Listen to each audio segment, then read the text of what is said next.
we seeing a turnaround in policy from the PBOC?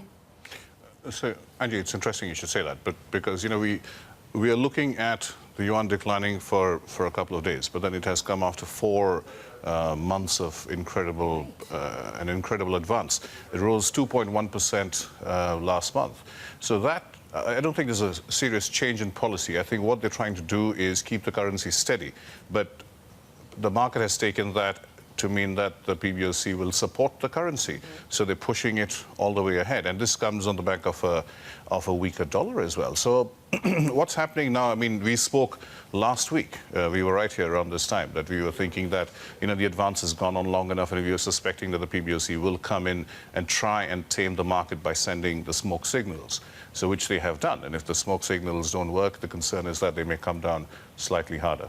Yeah, because it's very hard to reverse market psychology once it's entrenched. And, you know, I think a good example of that, I think, we were all talking about this time last year when those outflows were deepening because of the weakening, and then now we're at 650, right? So this move from 7 to 6.5, the nominal move that is, it's obviously hit exporters, right? In fact, we have a chart which shows that correlation happening. 65, 68, guys, on your Bloomberg. And what it shows you is you have export growth and decline, and in the blue line you have the move in the exchange rate. How big of a problem is this for the PBOC? Or is it a problem at all? I think it's a serious concern. So, I mean, you know, we did the story yesterday about how after 3 years of declines, people were expecting, of declines in the yuan, people stocked up on dollars, as in they converted less of their proceedings into the Chinese currency.